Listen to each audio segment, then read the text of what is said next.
Hi guys, it's Joss. Welcome back to my channel. Thanks for stopping by and watching. In today's video, I would love to talk with you about saving money at the grocery store. In today's day and age when prices are just going through the roof and you basically have to sell a kidney to get some eggs, it's time to talk budget and how to save money at the grocery store. Today I want to share with you my 5 best tips that work for me when I go to the grocery store and start planning out my week and what to get at the grocery store. So without further ado, let's just hop on into this video. Okay guys, tip number 1 is inventory what you have on hand. You need to know what you have on hand so when you get to the grocery store, you are not buying things that you already have. Nothing is going to bust your budget worse than buying a bunch of stuff that you didn't need in the first place. It frees up a lot of money when you're not buying all those duplicates and things that you already have to buy the things that you actually need. So make sure you know what you have on hand. If there's one thing that you do out of this video, this would be the one that I would say is the most important. Inventory what you have on hand so you know you can start to develop a meal plan and know what you can utilize. Tip number 2 is to create a meal plan. This doesn't have to be anything that's set in stone. It can change a little bit as you get to the store, and it can, it doesn't have to be anything that's super difficult. I only meal plan for my dinners. For lunches and breakfast, I'll buy general things, and it's kind of a fend for yourself. We're all adults in this particular household, so that isn't an issue. But I do plan for my dinner, so that way when I'm not here and somebody else needs to make dinner, they have an idea of what to make, and I can leave the recipe, whatever. It just makes life super easy, super simple. It does save money when you know how you're going to utilize what you buy from the grocery store. So make that meal plan. You'll be glad that you did. Okay, so now that we've inventoried what we have on hand and we've created our meal plan, it is time to create our grocery list. Now, I don't know if you saw on my particular meal plan thing that I'm using, I have a little bit of a running grocery list, and those are things that we use regularly that we're out of. So that would go on there and automatically go on the grocery list. Then I'm going to go through and check what I have on my meal plan and see what ingredients I already had on hand, so I don't need to pick them up, and then what ingredients I do need to pick up.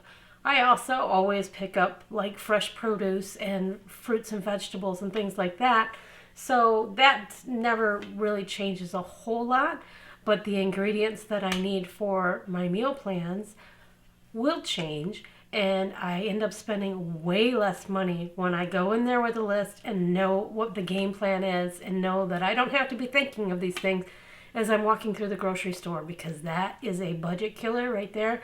I've done that several times where I've found out that I'm in town for whatever reason and then decided, oh, you know what, since I'm here I should stop at the store. And then I get home and I have had half the ingredients that I ended up buying, and then I still don't have it too much to build off of to create my meals with. So having the inventory, having the meal plan, and having the list all before you even leave your house is going to save you a ton of money. It's a little bit of legwork. It doesn't take that much time. I don't have that much time, but this plan does work, and it will save you a ton of money at the grocery store. All right, moving on to tip number 4. We have gone through and we've inventoried what we have on hand. We've created our meal plan. We have our shopping list. It's time to go to the store. Now, normally I would go to do the bulk of my shopping at a place like Aldi, and I know not everybody has an Aldi. Most people have access to a Walmart, and a lot of us have access to what we would call our mom and pop grocery stores. And my number 1 tip when you're heading to the grocery store, and this is for any of these stores, almost all of them will have some sort of manager special. And you'll see the bright orange stickers where they've marked it down, for that day only, and it's where they're trying to get rid of inventory that they have or something's about to expire. Those things are fine, and actually you can find some amazing deals just looking in the clearance section of your grocery store and looking through the meat and produce section, looking for those stickers. Because even though I made my meal plan, If it's a protein issue, I can change and flip out proteins. Like I have a chicken stir fry. I found a great deal on like a skirt steak or something like that beat out the chicken. It's kind of rare, but sometimes it happens. I can just switch out the proteins. That's why I'm saying my meal plan doesn't have to be set in stone. It just gives me an idea of, what I can utilize and try and get the best bang for my buck when I go to the store.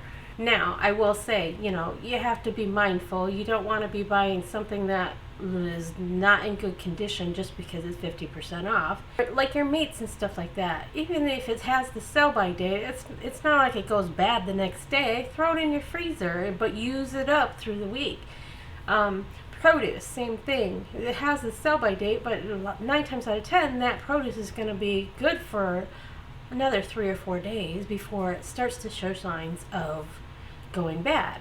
And if you've meal planned, you're going to be using this stuff up rather quickly. Make sure to shop those sales. Nothing is going to save you money more than shopping the sales, as long as they are for items that you are actually going to use and want to use. It's not good to buy things that are on sale that you're not going to use. I mean, it makes no sense. So watch for those sales, pick up things that you're going to use when it's on sale, and you're going to obviously save a lot of money. Tip number 5. We have made it through to number 5, and this is a tip that I have tried to maintain. Sometimes I do better than others, but that's staying away from processed foods, staying away from the prepackaged meal things that come frozen in a bag. 9 times out of 10, yes, it is convenience, but 9 times out of 10, you can make the same dish a lot healthier, a lot better, tastier, better quality, also for cheaper than you can buy some of those meal kits for. Also, I think it pays when you're looking at your meal plan and looking at what you're going to buy. Try and cook larger batches so you have some left over and you have some things that you can freeze and reutilize. If you're going to make a soup, make a big batch of soup, and then you have what you're going to eat for your meal, and then you have something that you can freeze and utilize at a later date. Amazing how much that not only helps in a pinch, because then sometimes it's like, oh geez, what are we going to make this week? I don't have time. Well, I've already got stuff in the freezer that's made. All I have to do is throw it in a pan, let it thaw, and voila, dinner's ready to go. It's pretty easy, and it does save you a lot of money. I really hope these tips have been helpful, and I hope you are able to use some of them and save yourself a lot of money at the grocery store. I've been using these tips now for a while, and let me tell you, it does save me a lot of money. I spend way less now at the grocery store than I did back in my younger years. All right, guys, I have talked your ear off long enough. I have shared with you my 5 tips that I personally use to try and save money at the grocery store. Now, let me know what tips you have to save money at the grocery store. Did I leave anything out? I know I did. I know there's things as couponing and rebate apps and things like that, and I do use some of those, like Ibotta and Fetch Rewards. I love using those. But I was trying to just utilize information that isn't going to require a whole lot of legwork and try and share that way, try and keep it simple. But I still want to know what some of your favorite tips are and what you look for when you're grocery shopping and trying to save money. So I hope you enjoyed this video. If you did, please give it a thumbs up and consider subscribing to my channel. That would be absolutely amazing. And as always, I hope you all have a fabulous week. I'll see you in the next video. Thank you. Bye.